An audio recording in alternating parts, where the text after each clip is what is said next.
Good Saturday morning, everybody. That doesn't have the same ring as a good Sunday morning, but nonetheless, it's a good Saturday morning to show you what I've been doing in my sketchbook in week number 3 of 2024. I started this project way back in January 1st of 2023, drawing every day. I've carried on that habit into this new year. And so I'm going to show you what I did in the week of January 14th to January 21st. So let's get into it.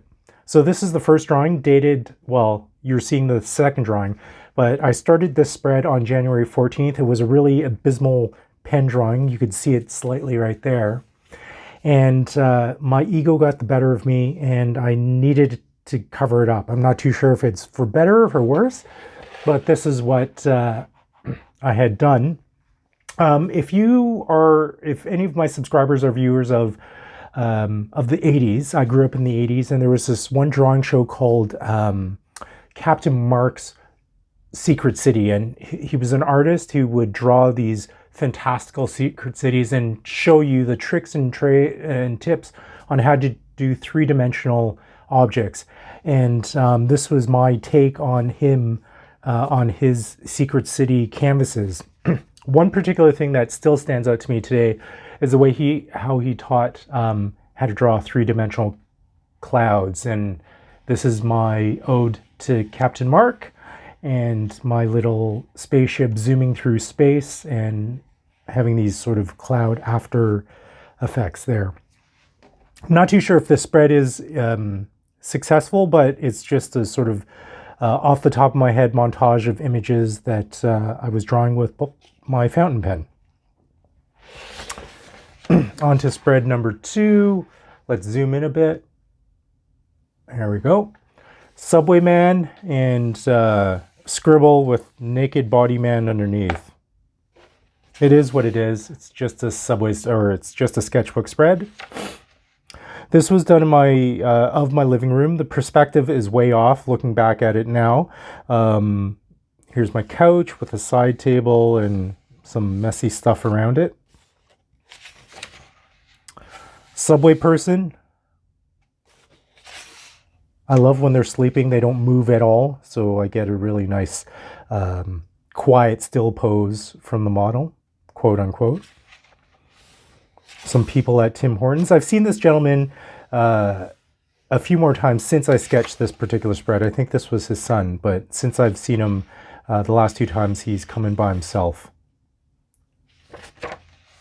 More subway sketching. This particular guy was right in front of me, and I was like, what the heck, I'm going to sketch him. I don't care if he knows or not. I'm doing it. This was done at the same Tim Hortons that I had drawn this man at. And this guy was taking his afternoon snooze, I guess it was. And it was a great opportunity to try to approach this drawing in a more, with a more finished mindset. So I spent a bit more time with the wrinkles of his jacket, the folds of his jacket, and getting a background in. And I like the substance of this drawing. It's a meaty drawing, if you know what I mean. This is my classmate Ramel at welding school, and then I did that first, and then I was coming home that night on the subway, and I drew this scene fairly quickly. My habit now in subway drawings is to draw not only the subject, but the surrounding environment. So I had an opportunity to sketch this guy down here, a few seats over from this lady. Now this is this particular gentleman was done on the subway. He got up quickly and moved off, but that left me an empty spread to do, which I filled up with my living room. I think this definitely is more accurate portrayal of my living room. The perspective is, I think, a lot closer to what it is in real life. It's not as off as my previous drawing. This is, I think, if you've seen my previous sketchbook tours, I've drawn in the background here this pile of books. I've drawn that pile of books before, but I wanted to challenge myself with something a bit more with awkward angles. This is a golf cart. Golf club cart, I guess.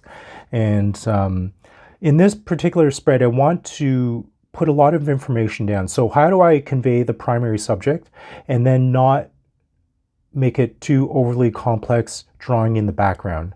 So my workaround was to draw the golf cart quite concretely, put in a lot of shadow and shade and values in it, and then in the background just simple line work to try to convey the pile of books behind it. And I think it worked out quite well.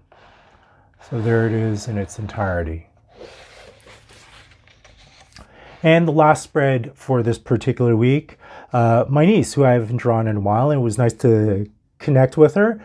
Again, usually our drawing sessions wind up her talking to me a lot and not staying still, but I managed to convince her just to stay still for about 10-15 minutes, and then it was nice to catch up with her after that point. So thanks again for joining me. Hope you have a great week. I'll see you next week. Bye for now.